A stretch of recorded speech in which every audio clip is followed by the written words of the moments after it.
Kamto, Berobouba et Chiroma se prétendent fédéralistes. Or, quand le problème anglophone commence, des hommes politiques perspicaces auraient compris qu'il y aura des mouvements violents dans le nord-ouest-ouest. Ils auraient compris que la bonne solution est dans le fédéralisme. Aucun n'a fait preuve d'une telle perspicacité. Aujourd'hui, bien plus, Chiroma, qui a embouché la pompette du fédéralisme, a été celui qui nous menaçait dans les médias, qui va nous mettre en prison si nous parlons du fédéralisme. Aujourd'hui, il se prétend champion, le fédéralisme électoraliste. Mais quand vous voyez des gens comme ça, c'est des gens qui n'ont aucune vision stratégique du pays. Je peux citer tous les autres défis que j'ai cités. Aucun d'eux n'a abordé ces défis. Alors, qu'est-ce que vous dites des gens comme ça, ils n'ont pas le profil pour remplacer Biya. Issa Chiroma Bakary, un homme qui a passé des années à défendre l'État unitaire, centralisé, verrouillé. Aujourd'hui, il surgit avec un discours nouveau, presque inattendu, le fédéralisme. Il promet que le peuple souverain choisira par référendum la forme d'État qui lui convient. Il jure vouloir donner aux communes, aux régions, la capacité réelle de décider et d'agir. Il parle de gouvernance de proximité. Il évoque la crise anglophone, l'échec de la centralisation, la nécessité de respecter la diversité territoriale. Un virage, dira-t-on, spectaculaire, une conversion soudaine. Mais une question brûle les lèvres. Ce virage est-il sincère ou n'est-ce qu'une nouvelle stratégie pour reconquérir le terrain perdu? Car au même moment, le président national du FSNC est désigné candidat consensuel de l'opposition pour la présidentielle du 12 octobre prochain. Mais attention, ce consensus n'a rien d'un grand rassemblement populaire. Il ne vient pas d'une coalition large, nationale, inclusive. Non, il sort d'un petit cercle. L'Union pour le changement, une structure informelle façonnée par quelques chiffres dont Anissé Kane. C'est lui, Anissé Kane, président du Manidem, qui avait déjà tenté de porter Maurice Kamto avant que sa candidature ne soit recalée. C'est lui encore qui se retrouve au cœur de cette manœuvre, mais une manœuvre qui inquiète parce qu'elle ne reflète pas la voix de toute l'opposition camerounaise. Pas de grand front, pas de figure majeure réunie, seulement un accord limité qui se drape dans le mot consensus pour cacher son étroitesse. Pour Dieudonné Issomba, économiste et observateur des dynamiques politiques camerounaises, ce virage fédéraliste n'est pas seulement une question de programme. Il est aussi révélateur d'un calcul politique. Écoutons ce qu'il en pense. Il n'y a pas de... On ne peut pas bâtir une coalition sur la base de Biya Mosgo, non. Parce qu'en fait, ça c'est la voie vers la somalisation du Cameroun.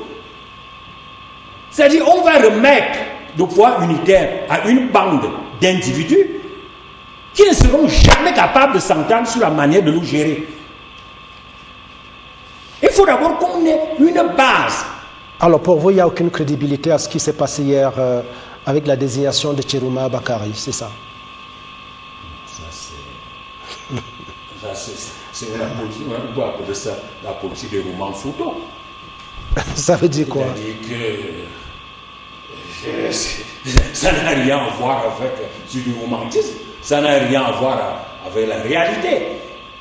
Ça n'a absolument rien à voir avec la réalité politique du Cameroun. D'abord parce que, les coalitions fondées sur les émotions ou les revanches, les revanches tribales ne peuvent pas battre bien. La configuration sociologique du Cameroun ne permet pas qu'on batte Biya sur cette base. Pour battre Biya, il faut une idéologie de mobilisation qui peut naître dans toutes les communautés, y compris dans la communauté même de Biya. Et la seule idéologie de mobilisation qu'on a au Cameroun, c'est le partage de l'argent, c'est-à-dire de 7500 milliards. Et c'est pour ça que les fédéralistes en particulier aussi, c'est là qu'ils cognent. Le RDPC, qui maintient une élite bureaucratique au sommet, ne veut pas lâcher cet argent. En dépit de sa décentralisation administrative, qui en réalité apparaît plus comme une stratégie pour gagner le temps. Le RDPC n'a pas envie de se délester de la gouvernance, enfin, la bureaucratie centrale, de la gouvernance de cet argent à Yaoundé. Et donc, c'est là qu'il faut cogner. Parce qu'il faut dire aux Camerounais que le nouveau modèle qu'on doit organiser, ce n'est pas que les gens de Yaoundé viennent vous donner les salles de classe, l'électrification en or. Ce qu'on vous remet votre argent, vous-même vous réalisez. Parce que c'est seule cette idéologie est capable de mobiliser pour qu'on dise à Biya que non, mon ami, vraiment, on en a marre de ce comportement d'une divinité magique qui doit distribuer les biens aux communautés. Mais on veut que chaque communauté dispose de sa dotation et la gère. C'est le seul moyen de mobiliser les gens. Or, les seuls qui ont intimement cette conviction sont les partis fédéralistes. Et c'est pour ça que je leur demande, eux, de se coaliser, parce qu'ils peuvent donner une alliance cohérente permettant de gérer le Cameroun s'ils arrivent à gagner le pouvoir. Les autres, c'est le désordre, la pagaille. Ils vont se battre pour le pouvoir et ça ne peut rien donner.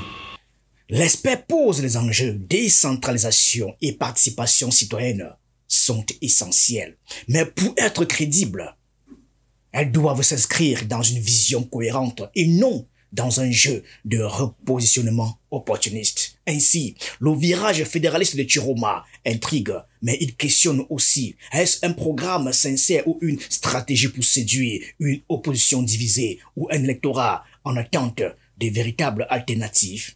Pendant des années, Issa Chiroma Bakary fut l'un des plus loyaux défenseurs du régime Paul Biya. Porte-parole infatigable, il justifiait chaque décision, chaque orientation avec une ardeur qui lui valut parfois autant de respect que de critiques. Mais en 2025, un virage spectaculaire s'ouvre. Issa Chiroma n'hésitait plus à critiquer ouvertement Paul Biya, à dénoncer la marginalisation du Grand Nord et à se poser en porte-voix d'une région longtemps instrumentalisée mais rarement écoutée. Un tel besoin ne pouvait qu'avoir un prix. Aux yeux de certains, Chiroma n'est plus un fidèle, mais un transfuge. Un homme qui a bu à la coupe du régime avant de la rejeter publiquement.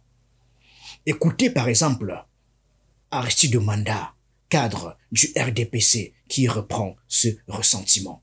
Disons que celui qui a été évoqué hier, qui a été le ministre de la communication de notre gouvernement, à mon sens, je ne veux pas le critiquer ici. L'ancien ministre de la communication. Oui, l'ancien ministre de la communication du gouvernement du président, dont il a été par ailleurs très dithyrambique.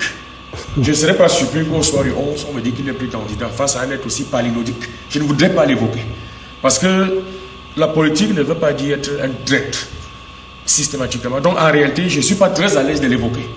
Il y a un ancien ministre d'État en détention qui nous avait dit qu'il est un prince et qu'il sait qui est cet homme et qu'il ne voulait même pas l'évoquer.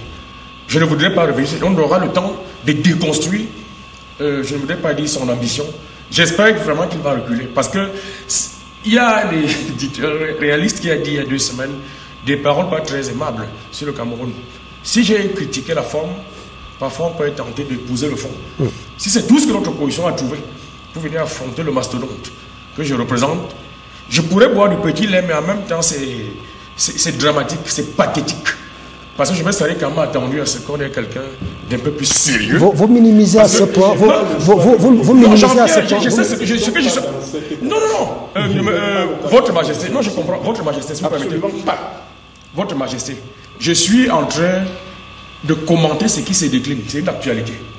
Et je vous fais observer que si c'était lui, c'est dire qu'il est un individu qui, pour assouvir ses envies léotubes digestifs, a parfois accepté de pactiser.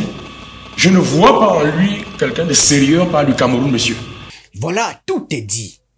Pour ses anciens alliés, Issa Chiroma n'est pas un homme de consensus, mais un homme de rupture, parfois brutal. Pour d'autres, au contraire, il n'a fait que se libérer d'une fidélité aveugle devenue intenable. Et c'est bien cette ambiguïté qui nourrit aujourd'hui encore l'image contradictoire du personnage. Flèche pour les uns, espoir pour les autres. On nous présente Issa Chiroma Bakary comme le candidat consensuel de l'opposition. Mais derrière ce mot noble se cache en réalité une vaste escroquerie politique.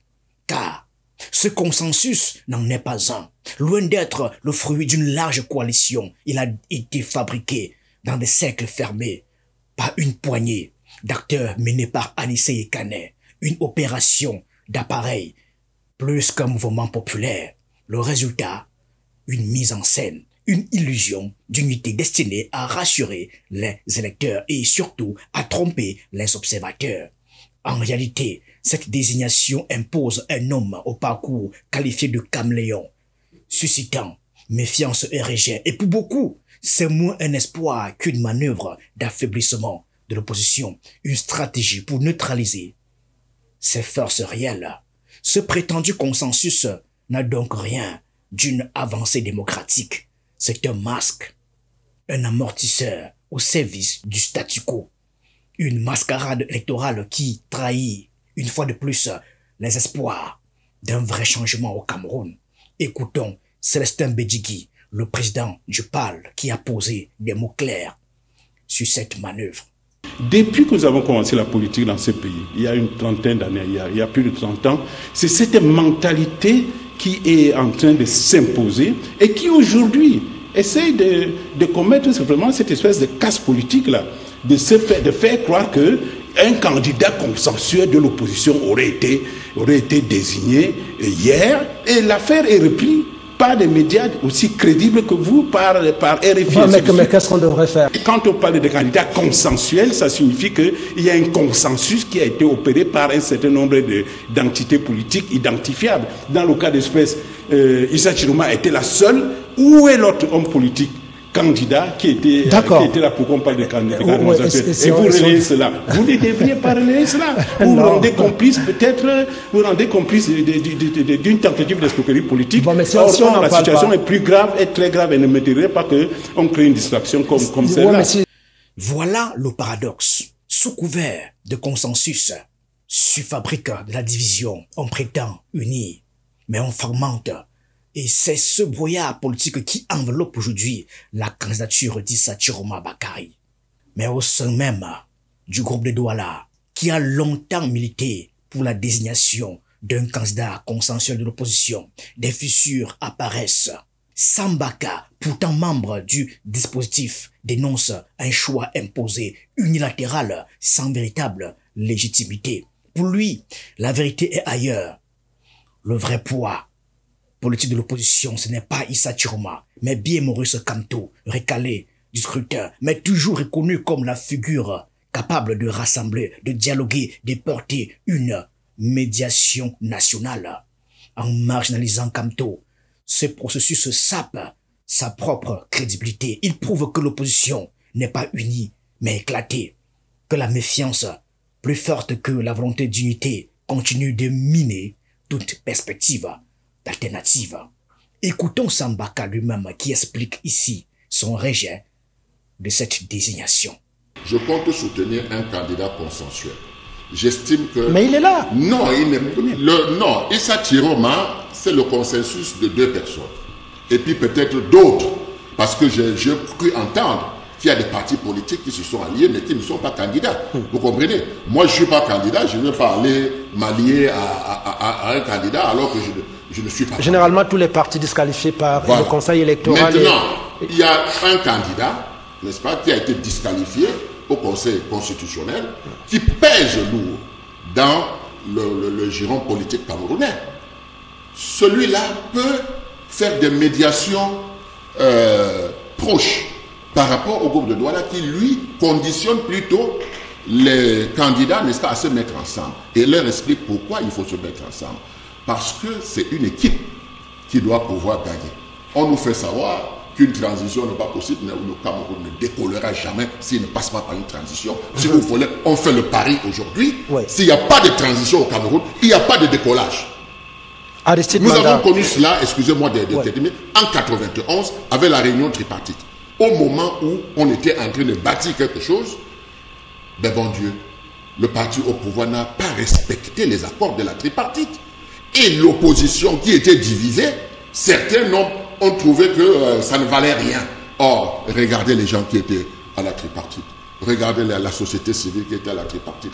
Ce ne sont pas les gens qui sont venus s'amuser. Et nous étions au grand dialogue. Au grand dialogue, j'étais justement sur la commission de la décentralisation. Quand j'ai ouvert la bouche pour dire le fédéralisme, le bureau m'a rabroué tout de suite. Vous comprenez? Il était interdit de parler de fédéralisme. Le chef de l'État n'a pas donné cet axe-là de développement. Mais vous voulez qu'on ait un consensus comment? Vous pensez que si le président Paul Biya, aujourd'hui, change et veut faire une transition sérieuse, sereine, moi je vais adouber. Parce que je sais que c'est la solution du Cameroun. La solution du Cameroun, c'est d'abord de passer par une transition, de remettre les choses à plat, d'avoir une constitution consensuelle, d'avoir un code électoral consensuel, d'avoir la forme de l'État, d'aller au référendum. Les mots sont clairs. Cette candidature ne fédère pas, elle divise, elle révèle les fractures béantes d'une opposition incapable de parler d'une seule voix, au moment même où l'histoire exige le contraire. Face aux critiques, un homme prend la parole pour défendre l'opération. Anissé Kane, architecte discret mais déterminé de cette désignation, il assume le choix d'Issa Chiroma Bakary. Pour lui, la logique est simple. Maurice Kamto a été disqualifié. Il fallait donc sauver l'opposition du vide. Trouver un visage, incarner une alternative, éviter la dispersion. Anissé Kane parle de pragmatisme, de stratégie. Il plaide pour une mutualisation des efforts. Un front commun, même imparfait, mais capable de résister à la machine électorale du régime Biya. Son pari, de passer les divisions, éviter la confrontation frontale et mettre sur une cohésion minimale. Écoutons-le dans ses propres mots. Il est au téléphone avec Bonnet Philippe. Anissé Kane, vous êtes président du Manidem. Merci d'être avec nous. Bonjour. Bonjour, Bonnet. Alors, vous avez finalement eu un candidat consensuel de l'opposition, de votre opposition, si on s'en tient à ce qui se dit sur le plateau. Pourquoi vous avez décidé de faire fausse route à toutes les initiatives qui ont été prises par l'opposition et donc de vous mettre avec Njekam Tchameni et désigner finalement Chiroma Bakary? Je ne sais pas pourquoi vous mettiez en évidence le nom de Njekam Tchameni. Je ne me suis pas mis avec Njekam Tchameni. Le groupe de Douala a fini sa phase de concertation. Nous avons écrit tout au début que nous allons convaincre ou contraindre les candidats, déclarés ou pas, à accepter le principe de la candidature consensuelle. Si on remonte en 1992, du pays, font dit avant que son parti lui-même le fasse. Donc vous voyez bien qu'on est dans le sillage de 1992, contrairement à ce que vous dites. Donc je ne vois pas ce que le nom de Djoukam Djameni vient faire là-dedans. C'est une dynamique qui a des péripéties, qui a des hauts, qui a des bas, et nous arrivons au bout du processus, à la fin du processus. Mais au-delà des mots, une question demeure. Ce choix est-il vraiment le fruit d'un calcul stratégique ou une manière de masquer l'impuissance d'une opposition privée de son véritable champion? Car si le discours d'Anissé Kane appelle au pragmatisme, il laisse aussi planer un doute. Ce consensus est-il une avancée ou une capitulation? Pour Abel Elimbi Lobé, il ne peut y avoir de candidat consensuel que si les autres se retirent. Or, dans le cas d'Issa Chiroma Bakary, personne ne s'est désisté. Aucun prétendant n'a abandonné sa place. D'ailleurs, il était seul. Tous continuent leur campagne, leur affiche, leur bulletin déjà imprimé. Alors, où est le consensus? Pour Elimbi Lobé, c'est une mascarade, une supercherie politique qui masque mal la réalité. L'opposition est multiple, éclatée, fragmentée, et la candidature de Chiroma ne reflète en rien une unité, mais plutôt une opération artificielle, fabriquée dans les coulisses. Écoutons-le sans filtre. On sort Issa Chiroma. Issa Chiroma est donc le candidat de consensus entre qui et qui? Le candidat de consensus, tel que moi je l'ai pensé, depuis 2017, dans le cadre des travaux qui ont donné naissance à la stratégie que nous avons appelée CAUTAL, la stratégie d'union, ce sont les potentiels candidats qui s'entendent et qui désistent au profit d'un seul. Quels sont ceux qui ont désisté au profit de Issa Chiroma? Aucun pour le moment. Quels sont ceux qui ont... Ils ne peuvent même pas désister. Leurs bulletins de vote sont déjà imprimés. Hein? J'entends les gens dire là, Akeremouna avait désisté au profit de Kamto en 2018. J'ai amené ici le bulletin de vote d'Akeremouna. J'espère pouvoir le trouver. En 2018, pour que les gens ne continuent plus à enseigner les contre-vérités. Akeremouna était candidat très bien en 2018. A dépassé ce délai-là, les bulletins de vote sont déjà... Voilà. Pour l'instant, tous les 12 candidats ont déjà des bulletins de vote qui sont même déjà acheminés. Tout à fait. Que vaut donc ce comportement du point de vue moral? Je n'ai pas l'intention d'être candidat, mais je maintiens ma candidature. On imprime les bulletins, c'est-à-dire que j'impose à l'État du Cameroun que je prétends être mal administré, mal géré. Des dépenses qui ne servent à rien. Parce que l'impression des bulletins de vote, c'est une dépense. Que l'État, on doit faire au moins 8 500 000 bulletins pour chacun des candidats. Oui. Donc on fait 8 millions de bulletins pour toi, pour que tu désistes. Ça veut dire quoi?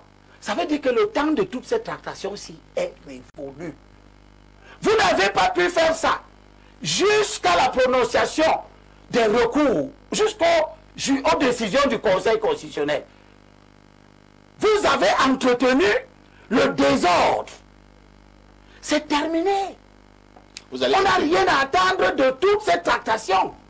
Parce que ce sont des tractations mensongères. Ce sont des tractations pour créer finalement plus de difficultés même que si vous acceptiez publiquement d'être candidat. Est-ce que nous aurons des gens qui vont nous dire à la télé, oui, je me désiste en faveur de Issa Chiroma, mais qui auront leur bulletin dans les bureaux de vote? Quand un homme politique est capable de faire ce tour, cette espèce de tour de passe-passe, quelle crédibilité vous voulez lui donner? Quelle crédibilité? Il y a là-dedans de l'immoralité, il y a là-dedans de la bêtise politique, il y a là-dedans tout. Ces mots frappent juste. Désigner un candidat unique dans un champ électoral déjà saturé, sans désistement, sans accord, c'est du théâtre. Et ce théâtre ne trompe personne. Mais Elimbi Lobé va plus loin. Pour lui, ce n'est pas seulement la méthode qui est une farce, c'est aussi la légitimité d'Anissé Kane qui est en cause. Qui est-il pour parler au nom de l'opposition camerounaise tout entière? Quelle autorité a-t-il pour désigner un candidat, imposer un choix, prétendre représenter tous? Aux yeux d'Abel Limbi-Lobé, Anissé Ekane n'incarne pas la majorité des forces politiques. Sa démarche n'a ni fondement démocratique, ni adhésion populaire. C'est une désignation unilatérale, décidée par un petit cercle, sans concertation, sans accord. Et ce déficit de légitimité, dit-il, révèle le mal profond. Une opposition divisée, incapable de leadership, prisonnière de calculs personnels. Une opposition qui fabrique des consensus du papier pendant que le régime consolide sa domination. Voici encore les mots tranchants d'Abel et Limbi-Lobé. Donc, M. Njokam Tchameni et son ami Anissé, c'est les deux au Cameroun. D'où tient-il la légitimité de nous dire qui est le candidat de consensus? Ils la tiennent de qui? Qu'est-ce qui justifie ça? C'est quoi? C'est le fait d'avoir été là en 92? Donc si quelqu'un a été en 92, il devient le père de l'opposition, c'est lui qui décide de ce que l'opposition doit faire. Ce n'est pas ce que nous, on a pensé dans la notion de consensus. Le consensus devait se faire entre les dirigeants des partis politiques, dont nous savions tous qui sont conformes à la loi et seront des candidats. Et ce sont ces dirigeants que le Conseil électoral a validé les candidatures et le Conseil constitutionnel a validé. Donc si l'on a fait ce travail à temps, maintenant c'est le temps du juge suprême, le peuple. Lui, il fera son consensus à lui, autour des candidats qui remplissent les conditions morales nécessaires. Issa Chiroma, je ne reviens pas sur ce que Baïbek a dit, mais Issa Chiroma ne sera pas notre candidat. On vous a compris, on vous a compris. Voilà l'équation. Un candidat contesté, un stratège décrédibilisé et une opposition plus fragmentée que jamais. Au lieu d'unir, ce processus a creusé davantage le fossé et c'est peut-être là que réside la véritable tragédie politique de 2025. Alors que la désignation d'Issa Chiroma Bakari est présentée comme un consensus, la réalité est tout autre. Les fractures sont visibles, les critiques fusent et l'opposition, loin d'être unie, apparaît plus fragmentée que jamais. Chiroma occupe la scène, il brandit le drapeau d'un fédéralisme séduisant sur le papier. Il parle de proximité, de décentralisation, de participation citoyenne. Mais pour beaucoup, cette candidature reste un montage politique, orchestré dans des cercles fermés, sans véritable adhésion populaire. Et c'est ici que surgit Maurice Kamto, même absent, récalé par le processus électoral, mais toujours attendu par le peuple, toujours observé par les acteurs politiques, car tout ce qui se passe autour de Chiroma se mesure, se compare, se juge à l'aune du poids de Kamto. Chiroma sera-t-il capable de rallier les forces de changement? Pour l'instant, Kamto se fait désirer. Il consulte, il observe, il mesure chaque mot, chaque pas de Chiroma et chaque réaction de l'opposition. Et c'est ce silence qui donne encore plus de relief à cette désignation contestée, car dans ce théâtre politique, ce n'est pas seulement le candidat sur le papier qui compte, mais c'est lui que tout le monde attend pour donner du sens à l'élection.